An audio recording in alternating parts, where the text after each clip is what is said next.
मित्रों, ईश्वर ने भेजी हुई आपदा होती है।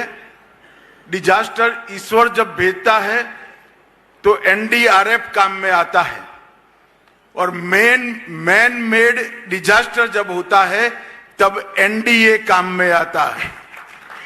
ఎప్పుడైనా సరే ప్రకృతికి సంబంధించినటువంటి ప్రమాదం వాటిల్లినప్పుడు ఎన్డీఆర్ఎఫ్ ముందొచ్చి వారి సేవలను అందిస్తారు. కానీ మనుషుల మాధ్యమంగా వచ్చినటువంటి ప్రమాదాలు ఏవైతే ఉంటాయో వాటిని ఆదుకోవడానికి ఎన్డీఏ ముందుకు వస్తుందని చెప్పి మీకు తెలియజేస్తున్నాను. 2014 से 19 5 साल अपार संभावनाओं वाले राज्य आंध्र प्रदेश की जिस प्रकार से दुर्गति हुई वो मैन मेड डिजास्टर था.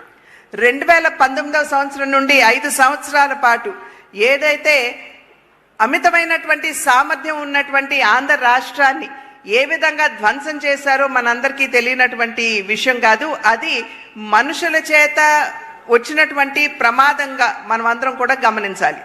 और मैं आज आंध्र प्रदेश की जनता को विश्वास दिलाना चाहता हूं कि आपके 5 साल जो व्यर्थ गए हैं इसकी चिंता मत करना. 3 गुना स्पीड से चंद्रबाबू जी और मोदी जी की जोड़ी आंध्र प्रदेश का विकास करेगी. ఈ రోజు మనం గడిచిన 5 సంవత్సరాల కాలం ఏదైతే మనం కోల్పోయామో, అన్ని అవసరాలు ఉన్నా కూడా మనం కోల్పోయామో, దాని గురించి మీరెవరూ చింతించవలసినటువంటి అవసరం లేదు. ఇవాళ నరేంద్ర మోడీ గారు మరియు చంద్రబాబు నాయుడు గారి నాయకత్వంలో, నేతృత్వంలో మూడింతల ప్రగతి మనం ఖచ్చితంగా ఆంధ్ర రాష్ట్రంలో సాధించగలం. एक और चंद्रबाबू जी एडमिनिस्ट्रेटिवली, फाइनेंशियली और डेवलपमेंट के रोड मैप की दृष्टि से आंध्र को दिन दूनी रात चौगुनी स्पीड से सेट करते जा रहे हैं. और दूसरी ओर 6 माह में नरेंद्र मोदी जी ने 3 लाख करोड़ से ज्यादा का इन्वेस्टमेंट और मदद आंध्र प्रदेश के लिए भेजी है.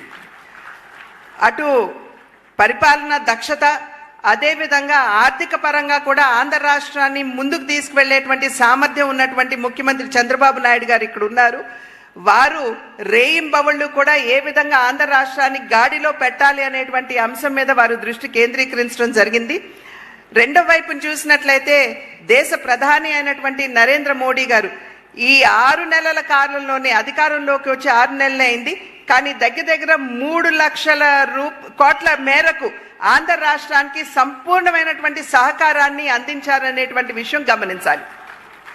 अभी 2 दिन पहले ही कैबिनेट में विशाखापट्टनम के स्टील प्लांट के लिए 11,000 करोड़ रुपए की इन्वेस्टमेंट की घोषणा, मदद की घोषणा नरेंद्र मोदी जी ने की है.